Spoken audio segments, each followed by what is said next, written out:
Hi, welcome to Glad Science, where we're always glad to see you. I'm Sakshi, and in this video I'll be going over genetics. One of the first things you should know about genetics is that the father of modern genetics is Gregor Mendel. He bred different green peas to study heredity. His work led to the creation of three different laws: the law of dominance, the law of segregation, and the law of independent assortment. The law of dominance states that when two homozygous or pure organisms for opposite traits are crossed, the offspring will all be hybrids, meaning that they will carry two different alleles. This can be seen on a Punnett square here, where one of the parents is pure for the tall trait, while the other parent is pure for the short trait.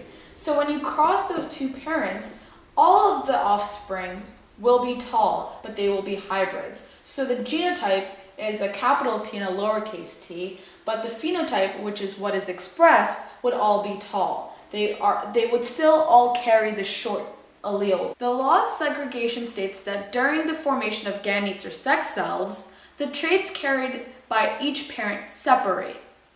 The law of independent assortment states that in hybrid individuals, traits for different characteristics are in separate chromosomes.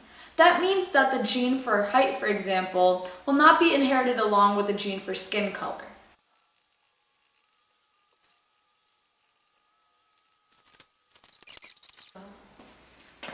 Okay.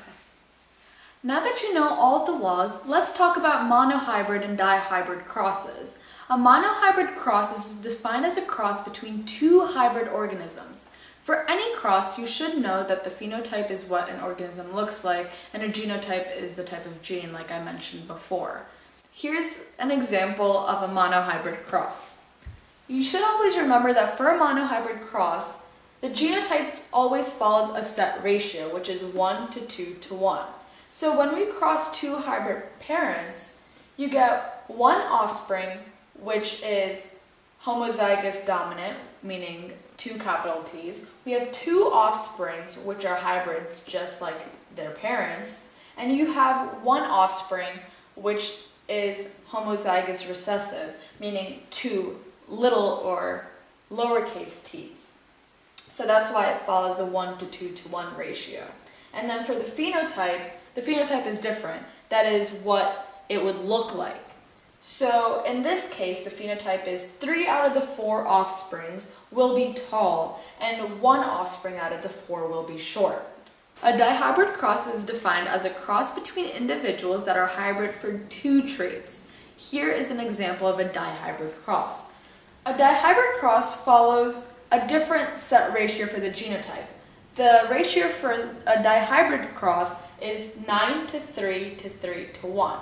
While the dihybrid cross may seem long and messy, it's not as complicated as you think. You just set it up the same way on both sides, and you fill in the boxes just like you did with the monohybrid cross. And if you remember this ratio, it should be very easy to see what traits are being expressed. Finally, you should know the difference between codominance and incomplete dominance. Codominance refers to the fact when two traits are both expressed. Incomplete dominance, on the other hand, refers to the blending of traits. An example of codominance would be a red flower and a white flower having an offspring with both red and white spots. An example of incomplete dominance would be when a red flower and a white flower have a pink offspring.